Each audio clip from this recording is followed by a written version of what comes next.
Bu tip videoların davamlı olması üçün videolarımızı bəyənməyi, paylaşmağı və eyni zamanda kanala abunə olaraq bildirişləri aktiv etməyi unutmayın.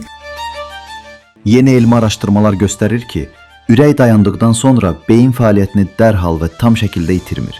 Əksinə, qısa müddət ərzində aktiv qalaraq müəyyən beyin dalğaları istehsal etməyə davam edə bilər. Bu tapıntı ölüm anında insan şuurunda baş verən proseslərə yeni baxış bucağı yaradır. Azertib.az xəbər verir ki, alimlər 2023-cü ildə aparılan bir tədqiqat zamanı ilk dəfə olaraq insan beyninin ölümə yaxın mərhələdə fəaliyyətini birbaşa müşahidə ediblər. Ürək tutması keçirmiş və epilepsiya müalicəsi alan 87 yaşlı bir xəstənin beynində ürək dayanmasından təxminən 30 saniyə əvvəl və sonra baş verən dəyişikliklər qeydə alınıb. Araşdırmada yaddaş, şuur, yuxu və informasiya emalı ilə bağlı beyin dalğalarında artım müşahidə edilib.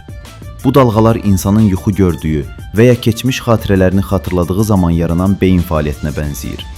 Alimlər bunun həyatım gözlərim önündə film lenti kimi keçdi, kimi təsvir olunan təcrübələri izah edə biləcəyini bildirirlər. Mütəxəssislərin fikrincə, beyin həyatın son anlarında mühüm xatirələri yenidən canlandıra bilər. Bu da göstərir ki, ürəyin dayanması ilə şuur dərhal yox olmur və beyin qısa müddət də olsa funksional olaraq aktiv qala bilir.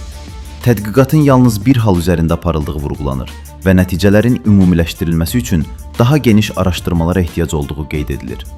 Bununla belə, əldə edilən məlumatlar ölüm prosesinin daha sakit və şuurlu ola biləcəyi fikrini gücləndirir. Alimlər bildirirlər ki, beynin ölümə yaxın dövrdə fəaliyyəti hələ tam şəkildə öyrənilməyib. Lakin mövcud nəticələr insan beyninin həyatın son anlarında belə mürəkkəb və aktiv quruluşunu qoruduğunu göstərir. Videonu izlədiyiniz üçün təşəkkürlər. Bu tip videoların davamlı olması üçün videolarımızı bəyənməyi, paylaşmağı və eyni zamanda kanala abunə olaraq bildirişləri aktiv etməyi unutmayın. Sədaqət Kazımova, Azertib.az. Sağlam gələcək, Azertiblə gələcək.